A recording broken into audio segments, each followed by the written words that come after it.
Hi folks, Dave with DBS Tech Talk. Is there an amplifier that plays with any DAC and allows the DAC and the headphones to determine what the sound signature is, instead of the amp coloring it up? Yeah, there is. And it's called the JDS Labs El Amp.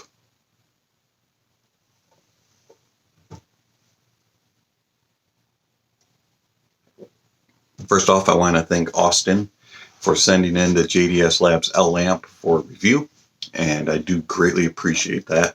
And just a friendly reminder, if you have gear that you would like me to review and you're willing to loan out for a couple of weeks, shoot me an email, the link down below, and we'll come up with an arrangement.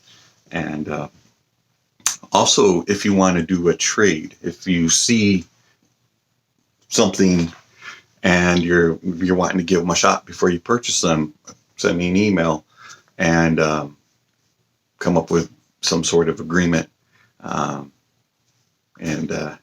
maybe we can swap gear for a few weeks and have a new toy on loan. Anyways, the JDS Labs El Amp. I'd heard a lot of good things about this amp. Mainly that the volume knob was amazing. And so, I've always wanted to try it, just hadn't had the opportunity. And then when Austin reached out and said, "Hey, I have the El Amp, you want to give it a listen?" I was like, absolutely. So here it is. The JDS Labs El Amp is very small, less than my two hands put together side by side, and very light. You could probably balance it on two fingers. I won't try it on one. Don't want to break Austin's gear. I'm sure he would appreciate that. So it's very thin, very minimal. Takes up a very small footprint on your desk. On the front, you have your 1/4 inch. On the sides, it is plain. On the back, you have your power cord input, your power switch, your gain switch, RCA in and RCA out. On the bottom, you got 4 little feet and a unique JDS Labs emblem. On the top, you have this small indentation and the smoothest volume knob I have ever used. Got a little copper ring on the bottom here. I believe you can get it in other colors also. And then there's a little white light that lights up to let you know, hey, you got power and it's on. And it's very subtle. And it doesn't have any LEDs on the front, so you don't have one of those lights that's like, blinding you. Thank goodness. So if you have like a Geshelli Labs Enod 2 Pro with these little LED lights and you use that as a DAC with this, you will have a really cool little light display. It's really unique on your desk to match those two up. Of course, also JDS Labs offers the LDAC, which I have not heard, but that looks like a really nice little stack. Overall, build quality, top notch. This volume knob is just so smooth and it reacts so well when you have headphones plugged in.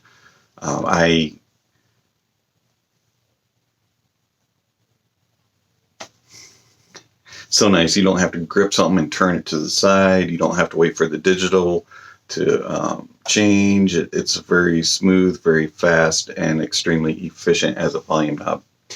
Couple of little complaints, flaws, minor gripes, but they are not deal breakers whatsoever. And that is, I wish that the power switch and the gain switch were on the front, maybe on the top, on a side somewhere. I understand why they put it in the back, because they want a clean front, but it's annoying to have to reach back and change. And until you learn where the switches are, you may end up turning your power off to the amp during the middle of a song if you want to change your gain switch, things like that. So it would have been easier if it was just located somewhere somewhere different. But I can get over it because of the pluses that this thing has. So at the very beginning, I said, is there an amplifier that plays with all DACs and allows the DAC and the headphones to be the portrayal of the sound and not the amplifier? And this is the this is the amplifier. A lot of times amplifiers can have a little bit of a warmness added in, a little bit of colorization added in, might be a little too much starch added in, and so they're like super analytical and bright. There's just various things that can be different between all different amps, and a lot of times you don't hear as much of a difference between DACs than you do the amplifier. This one allows you to hear the difference in DACs. Let's get to a couple of the specs first, and I'll try to explain it a little bit more. So,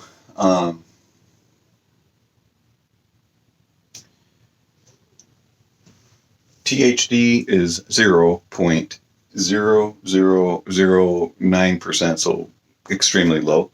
You have the noise is a negative 108 dB.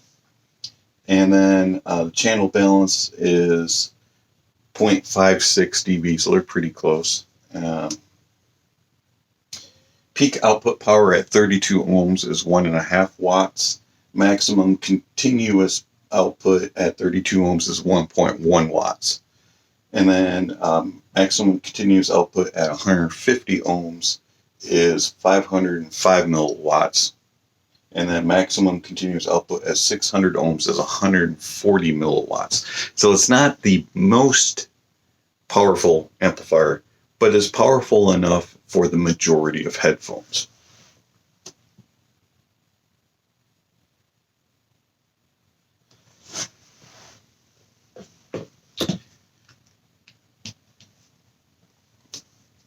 It is single-ended only. You do not get XLR output or XLR input. It is single-ended only. So when I was comparing it to some of my other amplifiers, I had to use it in that way. I'm going to make some references at the end when I do conclusions as to how does it compare versus other amps. And the XLR inputs and outputs will play a part. We'll just put it that way. Okay, so for the sound.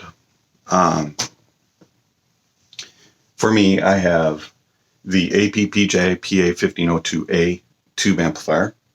I have the Geshelli Arcal Pro amplifier. I have the AU X1S amplifier. I have the AU X7S amplifier.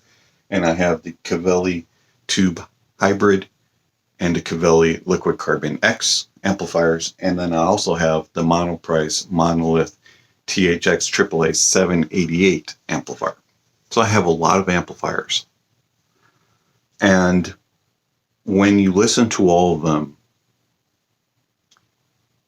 you can notice differences in sound output. They all do things a little differently. Some of them are more powerful. Some of them warm up the sound. Some of them are more analytical. Some of them are a little bit more balanced across between the two different sounds. Amplifiers do color sound. I also have a bunch of DACs. I have the AU X1S. I have the Geshelli Enog 2 Pro. And I have the Monoprice Monolith THX AAA 788. And I've also had in the past a couple other DACs, the SMSL Sanskrit, Music Hall DAC 15.2, Audio GD NFB 12.1. And through my journey, I've noticed that DACs and amp combinations, you can change what kind of sound signature you're going to get.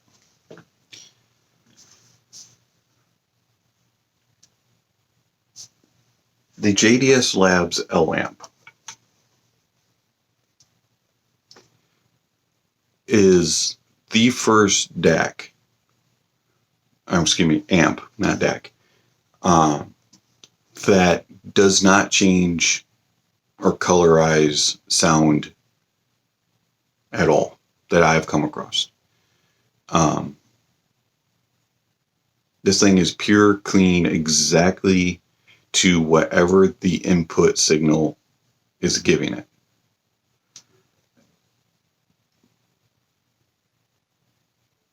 So when I first got it, I connected it to the JDS Labs Enog 2 Pro. Now the Enog 2 Pro is a very clean and clear analytical DAC. It's got a very clean background, very dark background, and is a very accurate to the recording sounding DAC. And I plugged it in, I was like, wow, this El Amp is clean. Has plenty of power, and it has just this amazing analytical sound. I'm hearing all the details, and I'm hearing all of the subtleties in the songs, but it's a little too stark, I guess you could call it. It's got a little too much of that analytical. It's not as sharp and as bright as the topping D30 A30 was, but it had a little bit of that. At times it could be a little too much analytical. And so then after a couple of days of listening to it with the JDS, I moved down and I put it into the X1S. And all of a sudden the full bodiness came in, and it didn't sound as analytical and as clean. It sounded more romantic, more warm, more robust. And you still got the details, but they were more mellowed out, and it was more of a relaxed sound. And I was like, this is interesting. This is very interesting. So after playing around a couple of days with the X1S plugged into it, I moved it over to the Monolith THX AAA 788. And I noticed even more of a difference. It was very analytical, but it had the dynamics. It had a smoothness and a butteriness about it, and a cleanness to it, that when the details and all the nuances came in, it wasn't as sharp like it was on the JDS. It wasn't a massive, huge difference, but it was just subtle enough that it sounded more dynamic and more alive. And I was just blown away that an amplifier could do that without coloring any of the songs. It's the DAC that was being portrayed through. And so I did some A/B, and I went and I reconnected the JDS Enog 2 Pro to it, and I did swapping between the El Amp and the Arcal Pro. And I was like,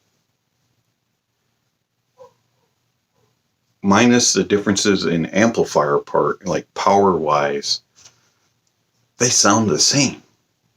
It sounds like I'm listening to an Enog 2 Pro on the JDS Labs versus the Arcal Pro. They sound the same as far as the sound coming in. Power-wise is different. I was like, this is crazy. And I went and I put the JDS Labs onto the, or I went to the Audiophile, and I put the Audiophile X1S onto the L Amp. And I swapped again between single-endeds, and I was like, it sounds like I'm listening to an Audiophile. They sound the same. Power difference is different, but the sound is there. You can tell what DAC you're listening to. Then I went to the Monolith, and I did the same. I changed. And I could tell I'm listening to a THX AAA 788 DAC. Power was different, but the sound was the same. This is the first amplifier that didn't color the sound. It allowed the DAC to be portrayed the way it wants it to portray the sound. It was crazy.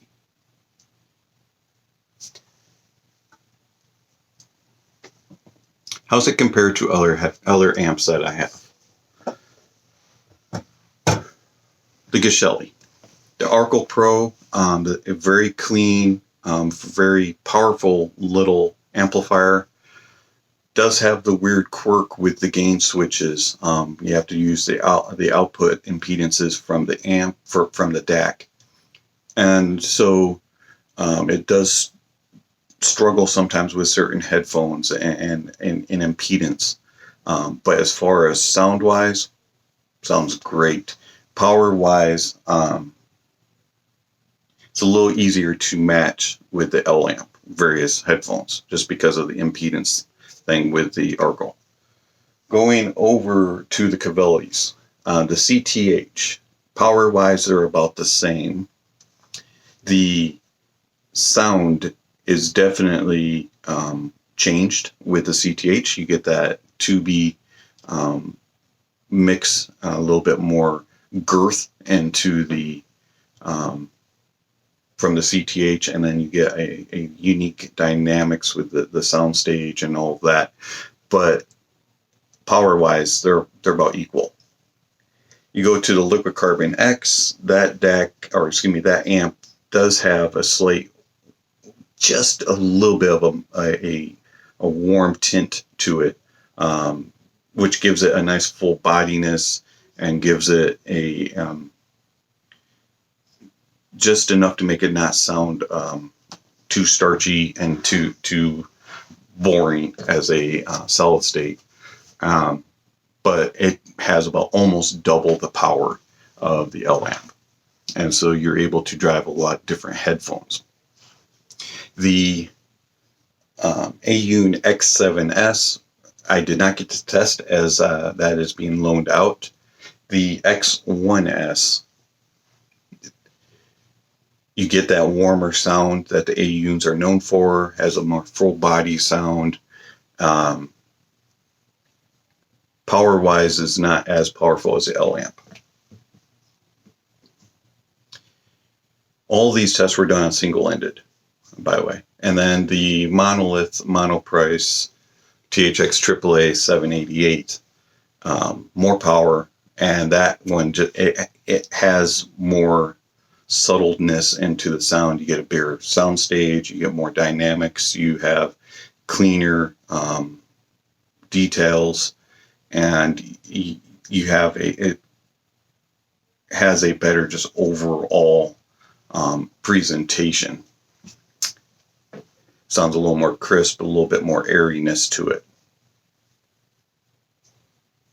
The differences come on the headphone amplifiers that have balanced, because the L Amp does lack a little bit in power. It's only a 1.5 watts at 32 ohms. So if you need more power from an amplifier, stepping up to one that has a balanced output capabilities like the Liquid Carbon X or the THX AAA 788, you can get more availability with different headphones, and then also it gives you better dynamics and better overall quality of sound by having more power at your disposal.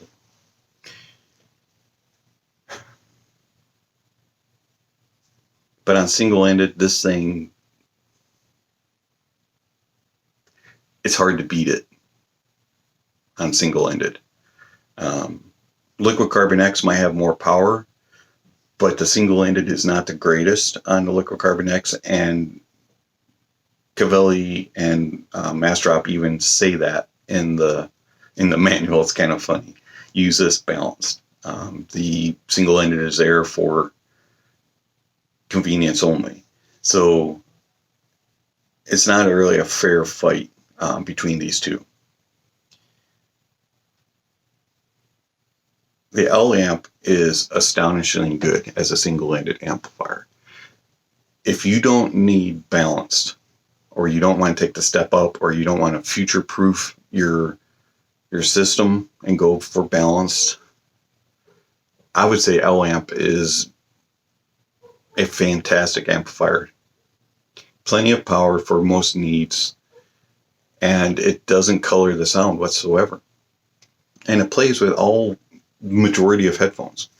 By the way, all testing was done with the Sennheiser HD600s and the HiFemin HE560. I did try other headphones, but the majority of the testing was done on those two. The ZMF Classic was the only headphone that I have at my disposal that did not play well with the L amp. It just wasn't driven to, didn't have enough power to portray the dynamics and the abilities of the ZMF Classic. The HE560 sounds good on it, has plenty of oomph in the bass and in the mids and in the treble, but that would be about the hardest headphone I would drive with these. It's not, the 560 could take more power, but it can drive these. The L amp can drive them. The HD600 sound lush on this and amazing, and depending on which DAC you have and what sound you want to get, works great. HE4XX works very well with it, same thing. You do have to use a little bit of power with them, but it can drive them. The Focal Elex, amazing. This is a very good amplifier for a Focal Elex. The AKG K275s are easy to drive. Works with in-ear monitors also, works very well. So do I recommend the L amp? Absolutely. It does have its place. If you're only looking for single-ended, this is great. If you're looking for a little bit more power, a little more oomph, and you want to have the ability to do balanced, then this amplifier isn't. But if you're looking for about the best sub $300 amplifier for single-ended, I would say the L amp is the way to go. Austin, I thank you very much for the time that I've been able to have with the JDS Labs El Amp. I'm definitely going to miss it, and I can't say enough. I highly recommend that you should give it a try and a listen, and I don't think you'll be disappointed. This has been Dave with DBS Tech Talk. Thank you for watching, and I'll catch you on the next video.